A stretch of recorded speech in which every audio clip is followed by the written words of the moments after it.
Question 17. Now I know this is something we haven't looked at before, however, it's actually quite a straightforward question. So what we've got is, we've got a diagram of the graph y equals sine x, okay? And you can look at these when you're using your calculator, and you can type in sine 90 and it'll give you the answer of 1. If you type in sine 180, it's going to give you the answer 0. Sine 270 gives you -1. And so on, okay? So this is a trigonometric graph showing sine. It's called the sine wave, we like to call it, okay? And cos is different because it looks more like a U shape, so it looks like that, okay? And they both work in the same principle when it comes to this question. So, given that sine 38 is equal to 0.6157, correct 4 decimal places, write down all the solutions of the equation sine x equals -0.6157 for your values from x from 0 to 360. Now, all you have to do is, this is just an estimate on your graph, but it makes sense if you do it this way. So I'm going to try and guess where -0.6157 is. So it's probably about here. Okay, so I'm going to draw a line from about there, and I'm going to say that's where it's -0.6157.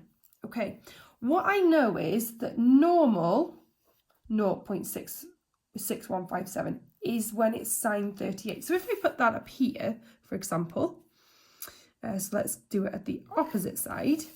So what we're saying is that this value here is 38, okay? And what happens is this value is 38 away from 180.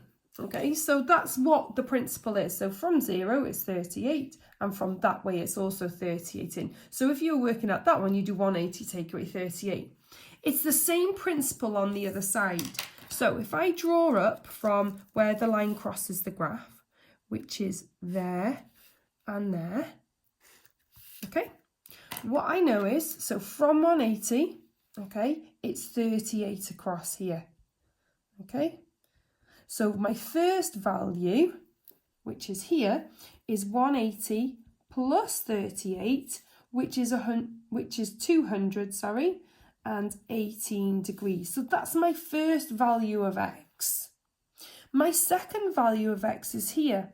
And what we do is we go back in that way, 38 degrees. So I'm going to have to do 360 take away 38. So 360 take away 30 is 330, take away 8 is 322 degrees. Those are my two answers. That's how straightforward it is. And I know we haven't done it, but if you can get your head round that you just draw a line, and then you can only do it from 0, 180 and 360. You don't do it from 90 and 270, okay? You have to ignore those ones. Okay, so it's only 0, 180, 360, and you either count up from that value, or you count backwards, and it is just a simple case of add or subtract.